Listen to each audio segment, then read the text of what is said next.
यह कहानी है कि किस प्रकार चैतन्य महाप्रभु अप्रत्यक्ष रूप से भी भक्तों के ऊपर कृपा करते हैं। आइए देखते हैं कि किस प्रकार महाप्रभु ने भवानंद राय के पुत्र गोपीनाथ पटनायक के ऊपर अपनी अहेतु की कृपा की। हरे नाम एव केवल कलो नास्तेव नास्तेव कतिरन्यथा। इस कलयुग में केवल हरि नाम के द्वारा ही उद्धार हो सकता है। जिस गृहस्थ के घर पर हरिनाम संकीर्तन नहीं होता वह घर सर्पों के बिल के समान है। महाप्रभु,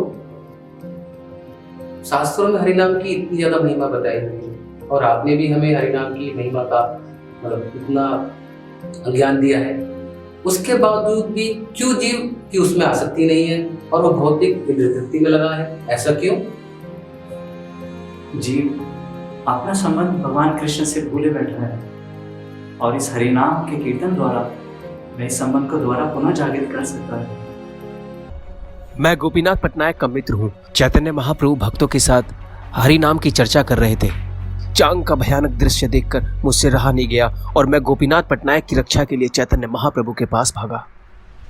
महाप्रभु महाप्रभु महाप्रभु महाप्रभु महाप्रभु महाप्रभु रक्षा कीजिए महाप्रभु। क्या हुआ?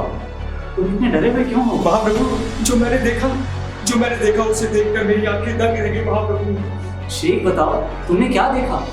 महाप्रभु पुरुषोत्तम राजकुमार ने चबूतरे के नीचे तलवारें लगा दी हैं। गोपीनाथ पटनायक को थोड़ी ही देर में उन तलवारों पर डाल दिया जाएगा महाप्रभु। वो मारा जाएगा, वो आज नहीं बचेगा महाप्रभु, आप उसकी रक्षा कीजिए। वो ऐसा क्यों करेगा? राजकुमार के द्वारा उसे दंडित देने का क्या कारण है? शांत हो जाओ और ये वृत्तांत मुझे संपूर्ण रूप से सुनाओ। महाप्रभु, गोपीनाथ पटनायक राजा के यहाँ पर कर वसूलने की नौकरी करता है। हरि प्रसाद। राम राम मालिक। राम राम। कितनी स्वर्ण मुद्रा लाए हो? मालिक, इस बार फसल कम हो रही है इसलिए केवल 400 स्वर्ण मुद्राएं ही आई है। ये ठीक नहीं, कहीं तुम चोरी तो नहीं कर रहे? घर आकर पूरा मुआयना करूंगा, अगर जरा भी झूठ निकला तो दुगना कर वसूल कर दूंगा। मालिक, जुबान कट जाए अगर मैं झूठ बोलूं तो। हाँ ठीक है, चलो आगे बढ़ो। रामलाल। राम राम सर। राम राम। और घर पर सब ठीक ठाक? सब कृपा है मालिक आपकी। अब तुम भी यही बोलोगे कि फसल कम हुई है इसलिए मुद्राएं कम लाया हूँ? नहीं मालिक, मेरी तो बेटी की शादी है, अगर आप रहम करेंगे तो आपकी बड़ी कृपा होगी। वाह वाह, बेटी की शादी की बहुत बहुत बधाई। तुम तो जानते हो सरकारी काम है, कोई मेरी जेब में तो जाना नहीं, सरकारी खजाने में जमा होना है। अगर जरा भी जांच पड़ताल हो गई बहुत मुसीबत खड़ी हो जाएगी। नहीं मालिक, आप ही कुछ कीजिए, आप ही कृपा करें। कृपा का मतलब है पहले कर और फिर पा। समझ गया मालिक।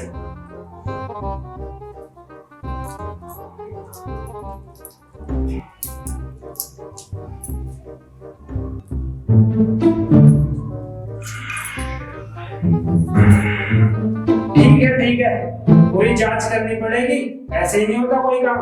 ठीक है, धन्यवाद मालिक, धन्यवाद।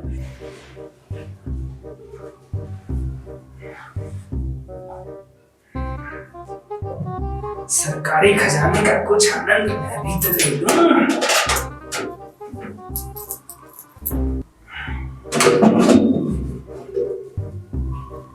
गोपीनाथ पटनायक सरकारी खजाने में से कुछ धनराशि अपने पास रख लेता और ऐसे ही करते करते उसने करीब 2 लाख काहन का गबन कर लिया। यह बात बड़जाना राजकुमार को पता चल गई और उसने राजा से सब कह सुनाया। जब गोपीनाथ पटनायक राजस्व का धन जमा करने राजा प्रताप रुद्र के पास पहुंचा तो राजा उस पर अत्यंत क्रोधित हुए। हे राजन, इस महीने कर के रूप में जमा किया सारा धन मैंने राजस्व में जमा करा दिया है। गोपीनाथ, मुझे सूत्रों से पता लगा है कि इस बार के जमा कर में 2 लाख मुद्राएं कम है, क्या ऐसा सच है? जी महाराज, 2 लाख मुद्राएं मुझसे निजी व्यय में खर्च हो गए हैं। क्या तुम ऐसा कैसे कर सकते हो? क्या तुम ये नहीं जानते कि राजस्व के धन से हम अपना निजी व्यय कभी नहीं निकाल सकते? अब बताओ, कब तक ये राशि वापस जमा कर दोगे? महाराज, मेरे पास अभी इतना नगद धन नहीं कि मैं उसे तुरंत जमा करा सकूं। कृपया आप मुझे कुछ समय दें। मैं धीरे धीरे अपना सामान बेचकर बाकी राशि जमा करा दूंगा। वैसे मेरे पास अभी 10-12 अच्छे घोड़े हैं।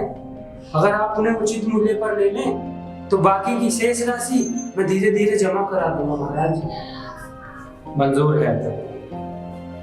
कल सूर्योदय होने पर अपने घोड़ों को ले आओ। राजा राजकुमार बड़जाना को आदेश देता है कि घोड़ों की कीमत लगाए। राजकुमार को गर्दन हिलाने की आदत थी। राजकुमार और गोपीनाथ पटनायक की आपस में बनती नहीं थी, इसलिए उसने घोड़ों की कीमत जानबूझकर कम लगाई। छी छी छी गोपीनाथ, इतनी घटिया नस्ल के घोड़े, ये उम्मीद नहीं थी तुमसे। और ऊपर से ये तुम्हारे घोड़े बूढ़े भी हो गए हैं। जिस तरह बूढ़े आदमी की कोई कीमत नहीं रहती, तुम्हारे घोड़ों की भी कीमत मेरे लिए कुछ नहीं है। क्यों सैनिकों? फिर भी मैं तुम्हारे इन 12 घोड़ों के 10,000 मुद्राएं 10,000 मुद्राएं दे दूंगा। जी राजकुमार, आप सही कह रहे हैं। आपसे वाला अच्छा घोड़ों की कीमत कौन आ सकता है? और आपकी इस योग्यता पर महाराज को भी कोई शक नहीं है। क्यों गोपीनाथ, क्या बोलते हो? वैसे तो हीरे की समझ जौहरी को होती है, परंतु महाराज भी पता नहीं किस किस को यह कार्य सौंप देते हैं। क्यों गोपीनाथ, अपने घोड़ों की असली कीमत जानकर दंग रह गए? दंग तो मैं इस बात पर हूँ कि पूरे राजमहल में महाराज को एक ऐसा योग्य व्यक्ति नहीं मिला जो घोड़ों की कीमत सही रख सके। और ये मेरे घोड़े हैं, ये अपनी गर्दन इधर उधर नहीं हिला। गोपीनाथ, जीरा संभाल कर बात करो। और तुम अपनी गर्दन संभाल कर बात करो। घोड़े की कीमत आग में। इस जिहा की कीमत तुम्हें चुकानी पड़ेगी। सैनिकों, चलो। बड़जाना राजकुमार अपना अपमान सहन नहीं कर पाया और उसने गोपीनाथ पटनायक को सजा देने का षड्यंत्र रचा। उसने राजा से झूठ बोलकर गोपीनाथ पटनायक को चांग पर चढ़ाने की आज्ञा प्राप्त की। पिताश्री! राजकुमार, क्या हुआ? इतने क्रोधित क्यों हो? क्या बताऊं पिताश्री, शायद आपको सुनकर अच्छा ना लगे। पुरुषोत्तम, पहेलियां मत बुझाओ। क्या बताऊं पिताश्री, आप बहुत सीधे हैं। राजकुमार, सीधे सीधे कहो, क्या हुआ? पिताश्री, वो कपटी गोपीनाथ, उसकी जरा भी इच्छा नहीं है कि वो बकाया राशि को वापस करे। क्या? बल्कि वो उस धनराशि को अपनी अय्याशियों में लगा रहा है। क्या? अगर आप आज्ञा दें तो मैं उसे चांद पर चढ़ाकर बाकी का धन वसूल कर सकता हूं। पुरुषोत्तम, यदि ये सत्य है तो मुझे कोई मतलब नहीं तुम क्या करो। मुझे केवल इसी से मतलब है कि हमारे राजस्व का धन सारा का सारा वापस आना चाहिए, जल्द से जल्द। जो आज्ञा पिताश्री। बड़जाना राजकुमार गोपीनाथ पटनायक को चांग पर चढ़ाने का आदेश दे देता है और इस प्रकार अपने अपमान का बदला लेता है।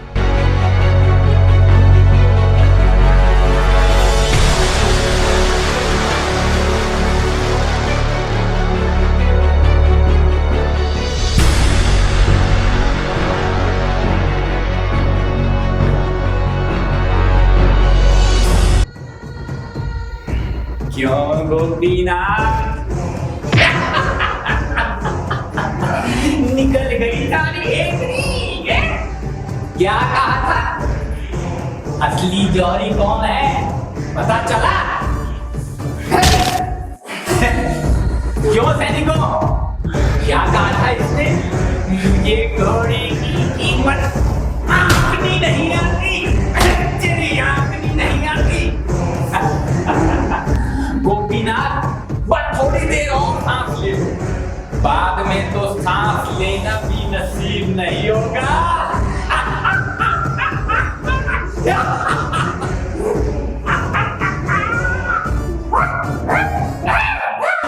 मारो और मारो।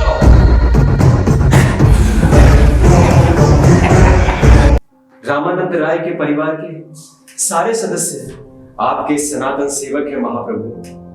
अब वे सभी संकट में हैं। आप उनकी रक्षा कीजिए महाप्रभु, रक्षा कीजिए।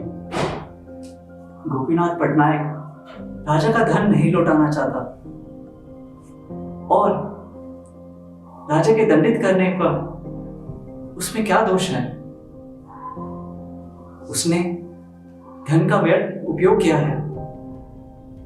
वह राजा से डरे बिना नर्तक युवतियों पर धन का व्यय करता है और इंद्रिय तृप्ति करता है।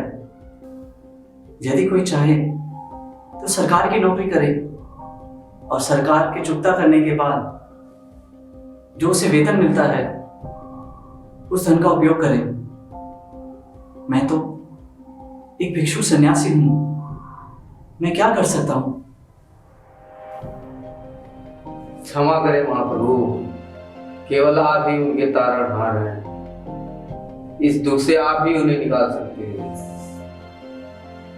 तो तुम लोग क्या चाहते हो कि मैं राजा के पास जाकर उसे धन मांगने के लिए अपने वस्त्र फैलाऊं? अगर मैं ऐसा कर भी दूं तो भी मैं गोपीनाथ पटनायक का कर्ज नहीं उतार पाऊंगा। मैं तो एक भिक्षुक हूं, इसमें मैं कर ही क्या सकता हूं? भगवान जगन्नाथ पूर्ण पुरुषोत्तम भगवान हैं, उनमें सारी शक्ति है। वह जो चाहे बना सकते हैं और जो चाहे बिगाड़ सकते हैं।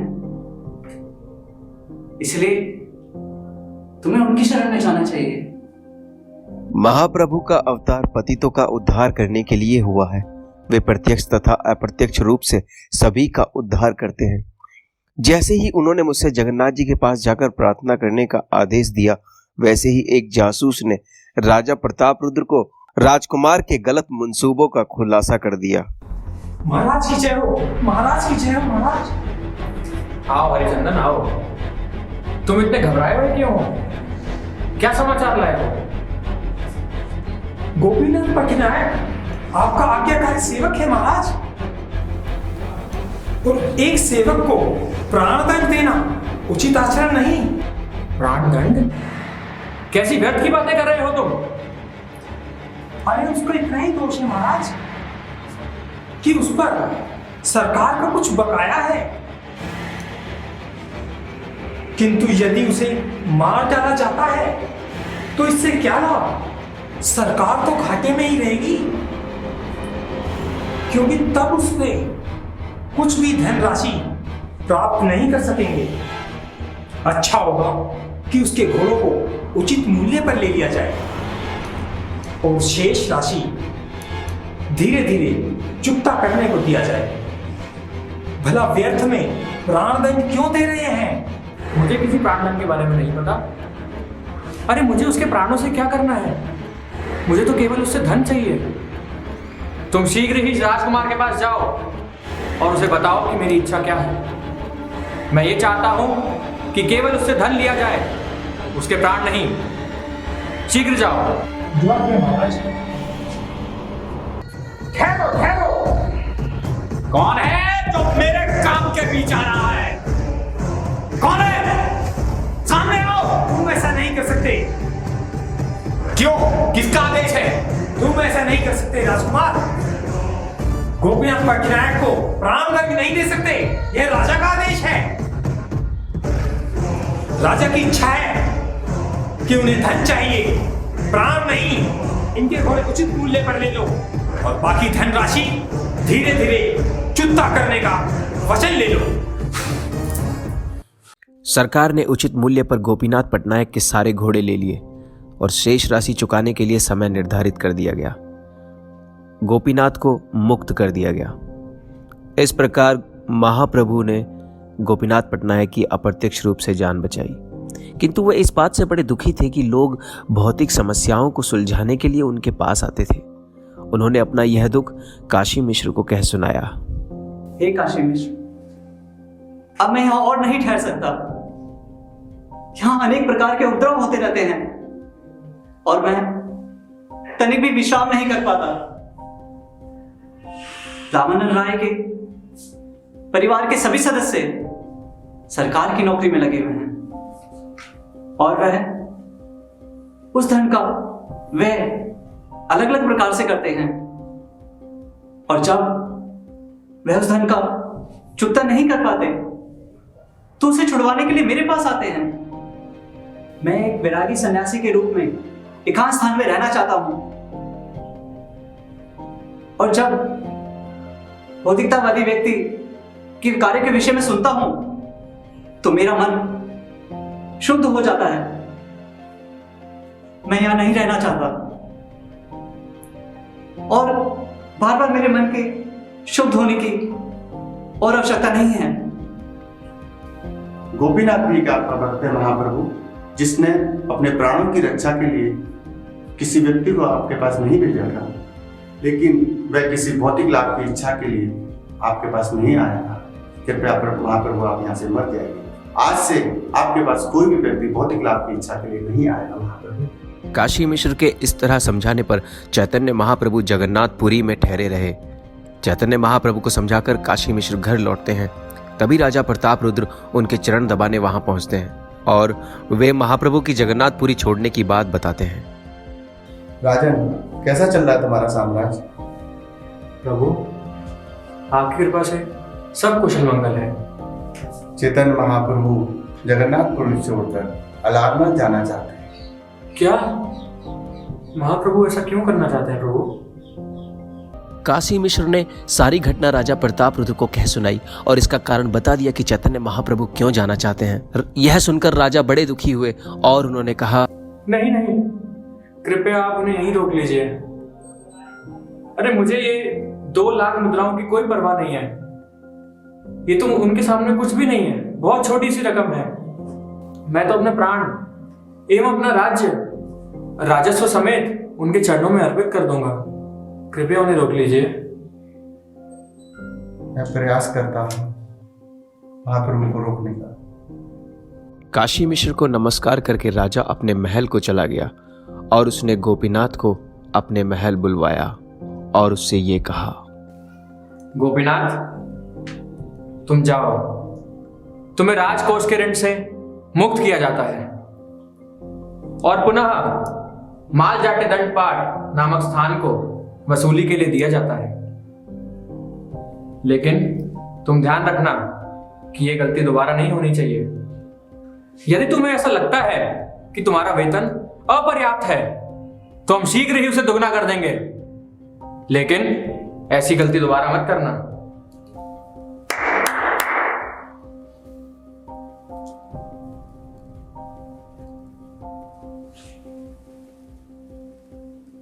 जाओ गोपीनाथ, जाओ।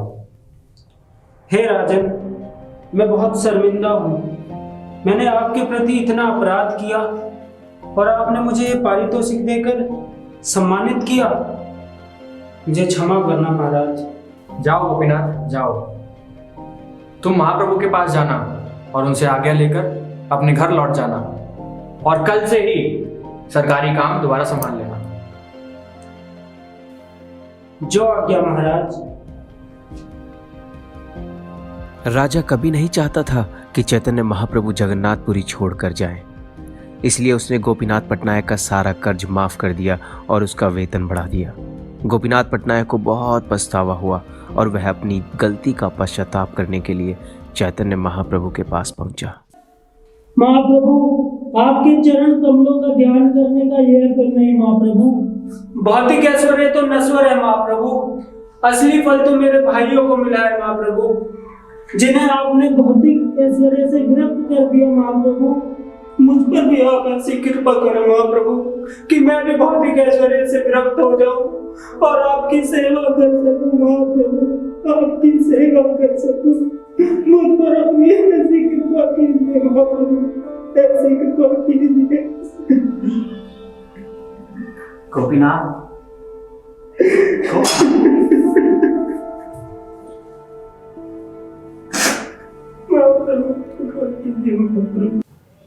यदि तुम सबके सब संन्यास ग्रहण कर लोगे तो तुम्हारे इतने बड़े परिवार का भरण पोषण का भार कौन उठाएगा? तुम चाहे भौतिक भोग में मग्न रहो या पूर्ण रूप से विरक्त हो जाओ, तुम सब जन्म जन्मांतर मेरे नित्य दास बने रहोगे। गोपीनाथ उठो और मेरी बात ध्यान से सुनो। मेरी एक आज्ञा का पालन करना और राजा के लगान से कुछ भी खर्च ना करना, और जो भी कर्ज है उसका अदा करना, जो भी बचे उसे धार्मिक कार्यों में खर्च करना, और पाप कर्मों में एक छदाम भी खर्च ना करना। बस मेरी यही आशा है महाप्रभु कि अब मैं आपके चरणों में पड़ा रहूं, आपके आदर्शों का पालन करता रहूं महाप्रभु। आप अत्यंत दयालु हैं महाप्रभु, आप पतितों का उद्धार करने वाले हैं महाप्रभु, आप पतितों का उद्धार करने वाले हैं। मुझे अब किसी भौतिक आसक्ति में नहीं पड़ना महाप्रभु, मैं बहुत पापी था महाप्रभु, बस अब मैं आपकी सेवा करना चाहता हूँ महाप्रभु। आपने मुझे क्षमा ही नहीं किया महाप्रभु, आपने मुझे क्षमा ही नहीं किया। अभी तो आपने मुझे गोलोक का अनमोल धन कृष्ण भक्ति का रस पान कराया महाप्रभु, कृष्ण भक्ति का रस पान कराया। अब मेरी कोई भौतिक आसक्ति नहीं महाप्रभु, अब तो आप जैसा चाहे मुझसे ऐसा काम ले महाप्रभु। बस अब मैं आपके ही चरणों में रहूंगा महाप्रभु, आपके ही चरणों में रहूंगा। इस प्रकार हमने देखा कि महाप्रभु कभी खुश नहीं होंगे यदि हम भौतिक लाभ की आकांक्षा लेकर आध्यात्मिक गुरु या भगवान के पास जाएं। बेहतर होगा कि हम अपने भौतिक भोग की मनोवृत्ति को त्याग कर भगवत धाम जाने के लिए आध्यात्मिक गुरु की शरण ग्रहण करें। हरे कृष्णा।